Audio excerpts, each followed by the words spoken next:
वो हमसे बदला लेना चाहता है, वो हमें मारे बिना नहीं रुकने वाला नैन्सी। तभी नैन्सी का ध्यान फ्रेडी के स्वेटर के टुकड़े पर गया जो फ्रेडी से झड़प के दौरान उसके हाथ लगा था। सपनों की दुनिया से पहली बार कोई चीज असली दुनिया में आई थी। नैन्सी को एक उपाय सूझा। उसने क्विंटिन से कहा, मुझे पता है कि अब हमें क्या करना चाहिए, चलो मेरे साथ।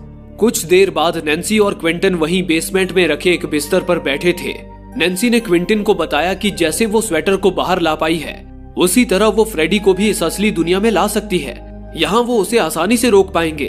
लेकिन क्विंटिन को इसमें खतरा लग रहा था। उसने कहा, अगर तुम सोई तो फिर कभी नहीं जागोगी। मौका मिलने पर फ्रेडी तुम्हें बिल्कुल नहीं छोड़ेगा।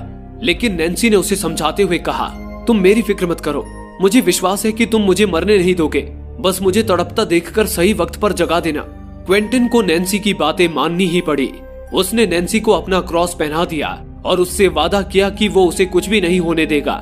नैन्सी सोने के लिए बिस्तर पर लेट गई और दूसरी तरफ क्विंटिन ने एक बड़े से लोहे के कटर का ब्लेड उखाड़कर अपने पास रख लिया। इसके बाद क्विंटिन बिस्तर के बगल में रखी कुर्सी पर बैठ गया। लेकिन थकान की वजह से क्विंटिन अपनी नींद को रोक न सका और सपनों की यानी कि फ्रेडी की दुनिया में जा पहुंचा। क्विंटिन ने चारों तरफ सावधानी से नजरें घुमाई। तभी अचानक फ्रेडी उसके सामने आ गया और उसका सर एक खंबे पे दे मारा। उसने क्विंटिन के सीने पे अपने पंजे से हमला किया। क्विंटिन जख्मी होकर जमीन पर गिर पड़ा। उसी वक्त वहां पर नैन्सी की आवाज गूंजी। वो भी सपनों की दुनिया में आ चुकी थी। वो फ्रेडी को पुकार रही थी। फ्रेडी क्विंटिन को छोड़कर उसके पीछे गया। फ्रेडी नैन्सी के दिमाग से खेलना चाह रहा था। उसने नैन्सी को उसके दोस्तों की लटकती हुई लाशें दिखाई। नैन्सी डरकर वहां से भागने लगी। अगले ही पल वो जगह एक घर में बदल गई। नैन्सी उस घर के एक कमरे में छुपने की कोशिश करने लगी, लेकिन ये दुनिया फ्रेडी की थी, जिसका कंट्रोल उसके ही पास था।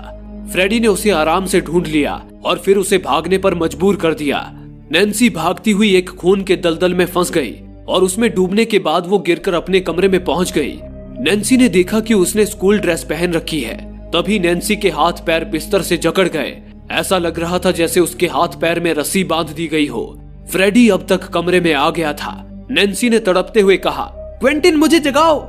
लेकिन क्विंटिन तो खुद सपनों की दुनिया में अपनी आखिरी सांसें गिन रहा था। अगले ही पल फ्रेडी ने नैन्सी को उठाकर दीवार पर फेंक दिया। नैन्सी दीवार से बुरी तरह टकराकर गिर पड़ी। फ्रेडी उस पर दोबारा हमला करने के लिए उसके करीब गया, लेकिन तभी नैन्सी ने फुर्ती दिखाते हुए उसकी आंखों में कैंची घोंप दी। लेकिन इसका उस पर कोई असर नहीं हुआ। उसने हंसते हुए कहा, तुम मुझे चोट नहीं पहुंचा सकती, तुम मेरी दुनिया में हो। फ्रेडी के हाथ के बस एक इशारे भर से नैन्सी हवा में उड़ गई और बिस्तर पर गिर पड़ी। फ्रेडी नैन्सी की तरफ बढ़ा। नैन्सी छटपटाते हुए फिर से चिल्लाई, क्विंटिन मुझे जगाओ प्लीज।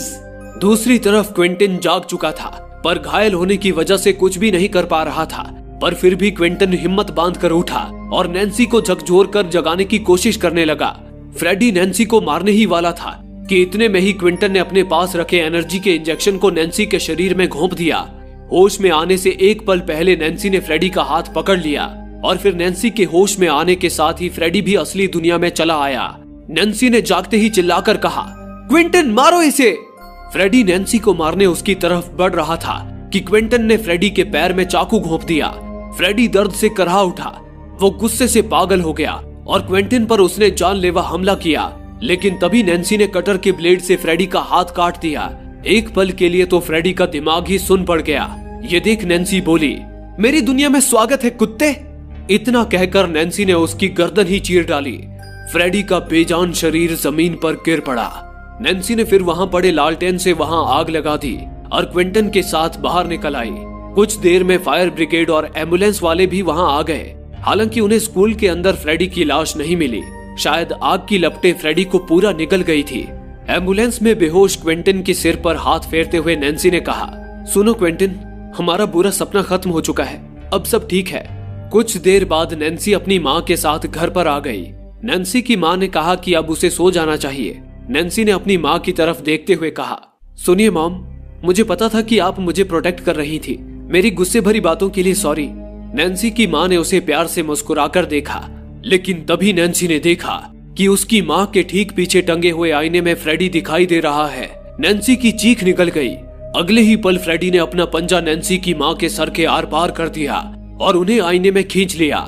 नैन्सी डर के मारे चीखती रह गई और इसी के साथ ये मूवी यहीं समाप्त हो गई। दोस्तों, आप में से काफी लोगों का कहना है कि हमारे वीडियोस आप तक नहीं पहुंच पा रहे हैं। उसके लिए आप सब्सक्राइब बटन को दबाने के बाद नोटिफिकेशन के बेल आइकन पर क्लिक करें और ऑल का ऑप्शन सिलेक्ट कर लें ताकि हमारी सारी वीडियोस की नोटिफिकेशन आप तक पहुंच सके। धन्यवाद।